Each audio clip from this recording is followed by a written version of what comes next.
Shalom, Yashala, Shalom. First and foremost, I want to give all praise, honor, and glory to the Most High Yahweh. I do so in the name of His only begotten Son, Yahweh Shai. Double honors to the apostles and the elders of Yasharala. Call Haloyim Yahweh by Hashem Yahweh Shai by Hashem Harakah Kwadash for blessing our elders with the spirit of truth so that we may know. Shout out to the Akim and the Akwa that's keeping the faith in the works. Y'all keep at it.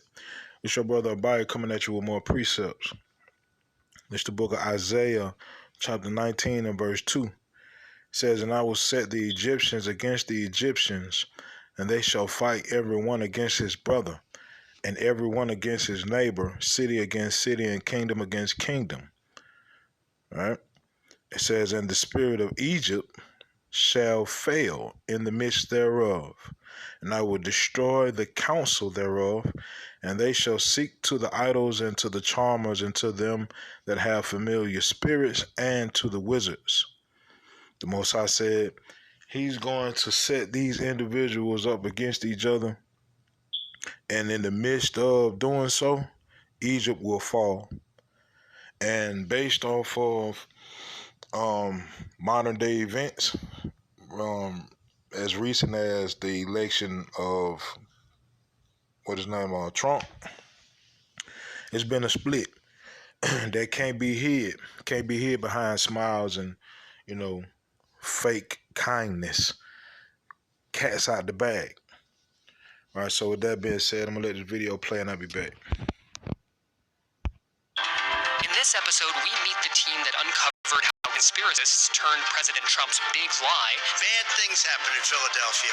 into personal and bone-chilling threats directed at election officials from both parties, leading them to leave in droves. Go.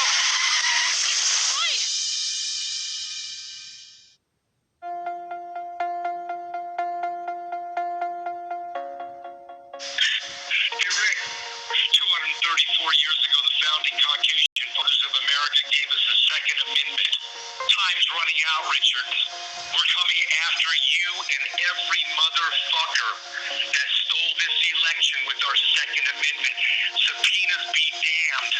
You're gonna be served lead, you fucking enemy communist. You will be served lead. We'll make the Boston bombings look like child's play at the poll sites in this county. You just effing wait. No one at these places will be spared. The first email that my wife received, your husband should tell the truth, or your 3 kids will be fatally shot. Cops can't help you. Q. Then provides a link to an image of our home. After a difficult year in 2020 with both the primary and general election, I have decided it's time for me to retire. The extensive election changes just enacted by the Iowa legislators will only make these limitations even worse. I cannot thank the citizens of Scott County enough for their many years of support through my journey in life as Davenport City Council member, a Scott County supervisor, and then the last 14 years as Scott County Auditor and Commissioner of Elections. Sorry.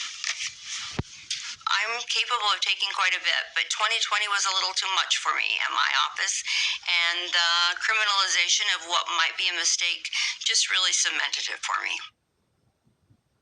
So, Brian, she's quitting. Who takes her spot? I think that's the real danger. Everyone in this piece mentions it, is that the fear is she leaves, they leave, they've had enough and quit. Not only do you lose all that institutional knowledge, how to actually do things and do them well, but the fear is that you will be replaced by a partisan hack, someone who can't be trusted to fairly adjudicate an election, just count the ballots accurately, obey all the rules, et cetera, et cetera. I think that's the biggest next fear, is that folks like that will leave and be replaced by people with malicious partisan intent. So it's a hollowing out of functioning bureaucracy, really, right? Like a tool of the state to keep it functioning in a good way, and replacing it with a shell. I want to come back to this idea of institutional knowledge because it's a phrase that kind of means nothing when you just hear it, but having spent so much time with election officials, also in these warehouses and seeing how important their jobs are, like what institutional knowledge means is that if these people who are in Atlanta or Philadelphia or these big blue cities leave these jobs, like they can't find people to take these jobs. They're having an unprecedented exodus of people who are working the most important, the largest at least, counties in the West, and they can't find people to come back in and do this work. So, like, I'm remembering during the election how it seemed like, you know, overnight the ballots shifted and Biden was winning and everyone was like the election's stolen. If you don't have someone who's running an election, imagine that had lasted a week.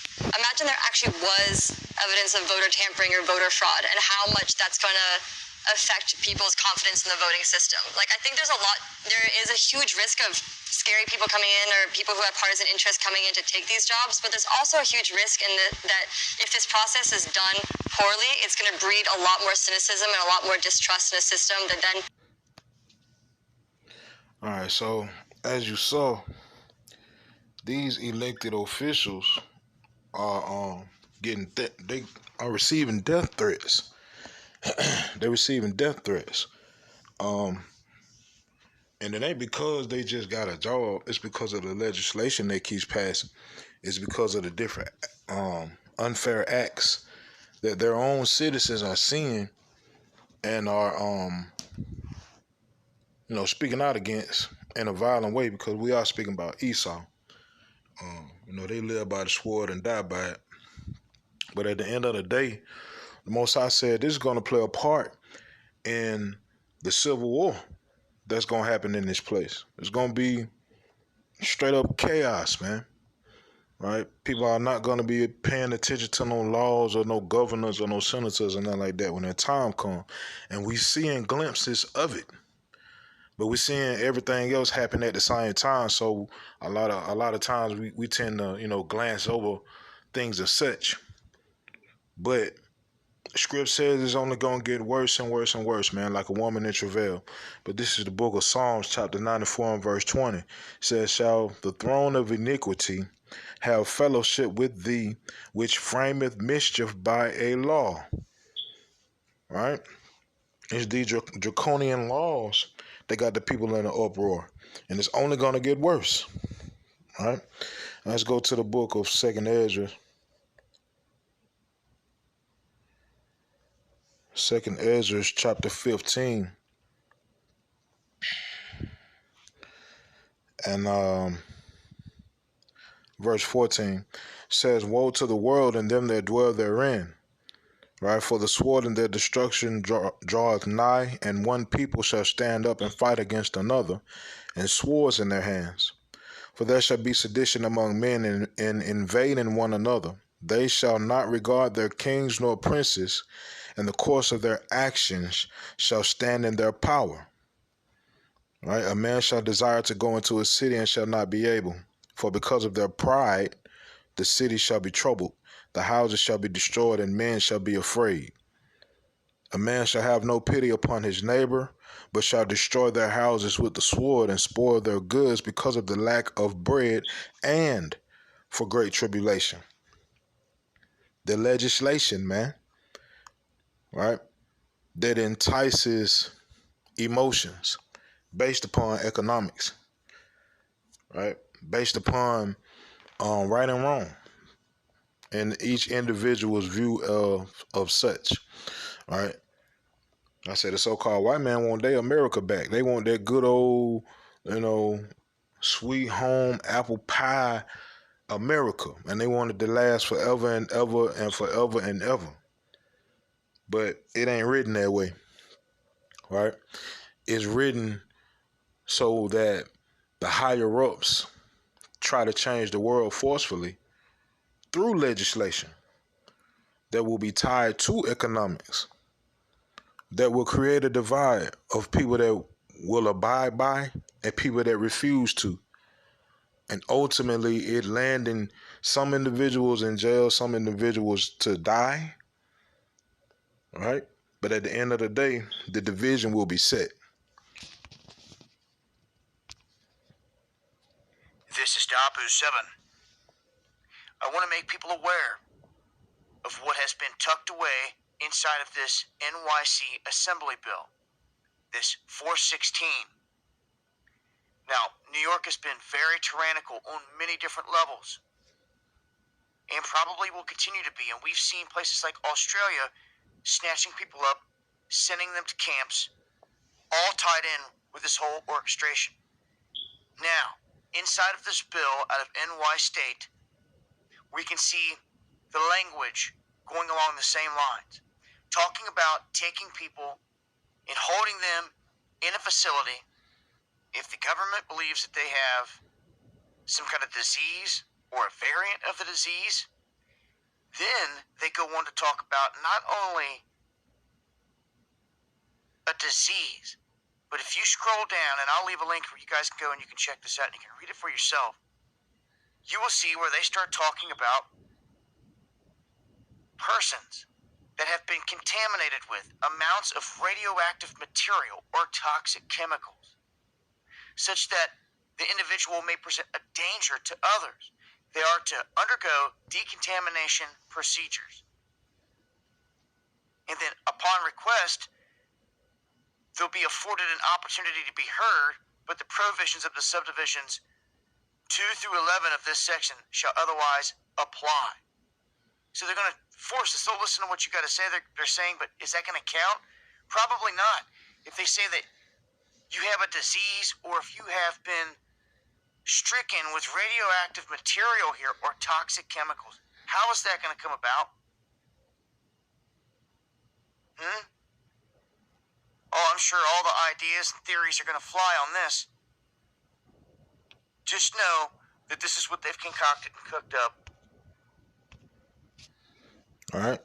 So it's through the legislation, man, forcing people to do this and forcing people to do that without explanation and without full transparency as it pertains to whatever the subject is of the force, whether it be by some form of disease, or whether it be by they might deem a certain group of people terrorists, or they may, whatever the case may be. Right? It's the laws that are going to produce this division that will ultimately end up in chaos in the streets. And so many people are not paying attention to it because they're too busy with holidays and too busy with parties and too busy with nonsense that mean absolutely nothing, and they can't see their world crumbling around them. Right? But those of us that are operating in the spirit of holiness and truth, or trying to, right? Yasharallah is who I'm speaking to, so-called blacks, Hispanics, and Native Americans, and all our brethren around the world, all of so-called Negro descent. We see the game. We see what time that we're living in, and we praying that that time speed up a bit faster, because we understand that the end of this place is the beginning of ours. This is the book of Sirach, chapter 10 and verse 8. Because of unrighteous dealings, injuries, and riches got by deceit, the kingdom is translated from one people to another. Right? We understand this, that get back that we're seeing. We seeing the prayers of all our forefathers of old being answered before our eyes. We seeing the end of our servitude. We're seeing the end of our captivity and the end of our oppression, and we're seeing the beginning of our kingdom. But it starts with each individual's mind, the spirit that's inside that person. Right? We have to hold that thing down, maintain faith and works, and Yahweh Ratazah be able to endure until the end. And we won't even be a part of the nonsense. We will only see it. Right? But at the end of the day, let me see.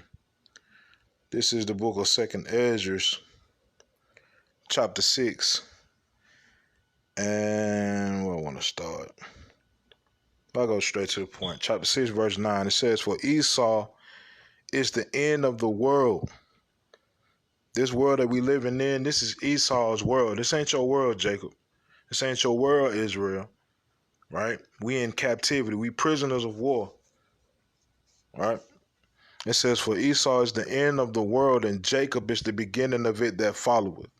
Right? So in order for us to get into that Jacob is the beginning of it that followeth, these prophecies got to come to pass. And we hastening the day because we want to see the kingdom. We've had enough of this place, enough of its dealings, right? Wake up in this place every day with a chip on our shoulder because we here and we see. We in this place woke, man, not sleep. That produces a rage inside of a person on a day-to-day basis, all day and day. It's just contained and controlled by the word that tells us how to control ourselves, tells us to rule our tongue, tells us to combat our thoughts, right? Tells us to put on the whole armor of power to be able to go up against these spiritual wickedness in high places, right? But one of these days, man, we're going to be in peace and we're going to have on that armor, man. We could just be chilling and we can't wait for that day. So with that being said, Yahweh Ratazah, these precepts in this video were edifying. Call Haloyim Yahweh Ba'Hashem Yahweh Shai Ba'Hashem Harakal Kodash Shalom Yashalom.